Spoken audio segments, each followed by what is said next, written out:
मेरी तरफ तो तमाम वीडियो देखने वाले अस्सलाम वालेकुम। लो जी, अज फरियाद ने मैनू स्पैशल दावत दी। अज वो कर रहा कणक की बिजाई, सॉरी बिजाई भी बजरिया ड्रिल कर रहा। वो कहता अंकल वीडियो बनाओ ताकि दूसरे जिमीदार भरावां दा भी कोई फायदा हो। वो वीडियो देखण, वो साडे तजर्बे तो जिहड़ा ना फायदा उठाण। ट्रैक्टर उहदे हुण चल रहे ने, हल्ला बाह रहे ने, लेकिन थोड़ी देर बाद उन्हें ड्रिल करनी है, बिजाई करनी। वो तुहानूं दिखावांगे ड्रिल किवें हुंदी है, कणक की बिजाई किवें हो रही है।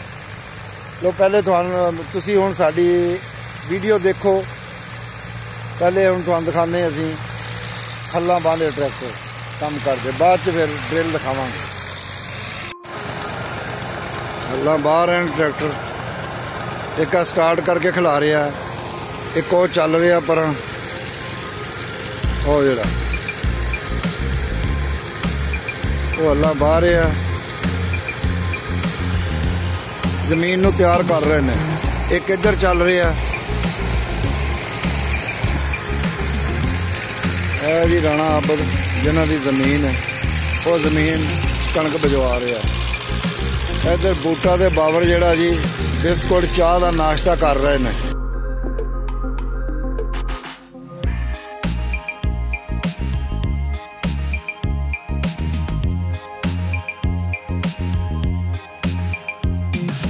आबद ने दसिया इहदे च बीज भी पा छड्डिया, खाद भी पा छड्डी है।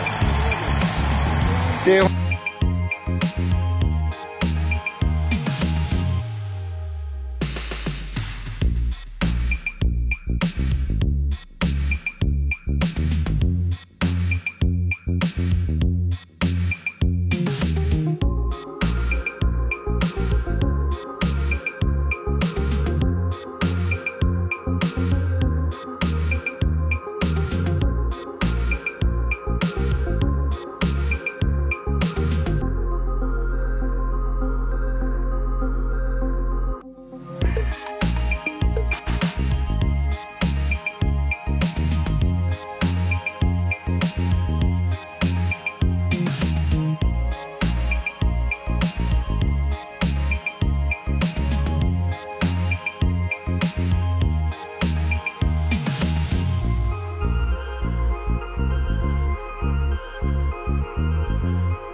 मशीन दे विच कणक पाई है, ते इत्थों दी कणक जानी है। लो चल गई है मशीन। जिहड़ा ना जी बाजार जिहड़ा बहुत अच्छा है, क्योंकि ये कणक जिहड़ी है ना केरी वाली, कहंदे जी ये बहुत अच्छी उगदी है। और जिहड़ी है ना जी एक एक दाना बाहर आंदा है, इहदी एवरेज भी ज़्यादा जे।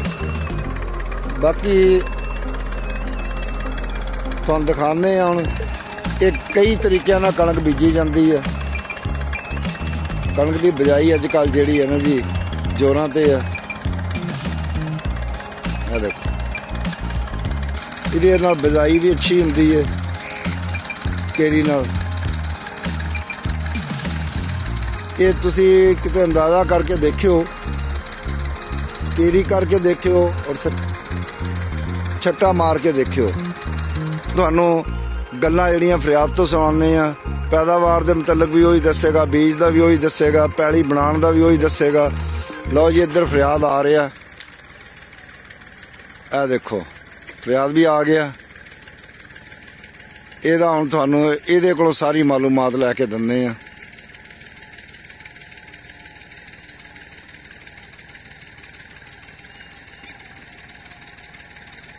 ਇਹਨੂੰ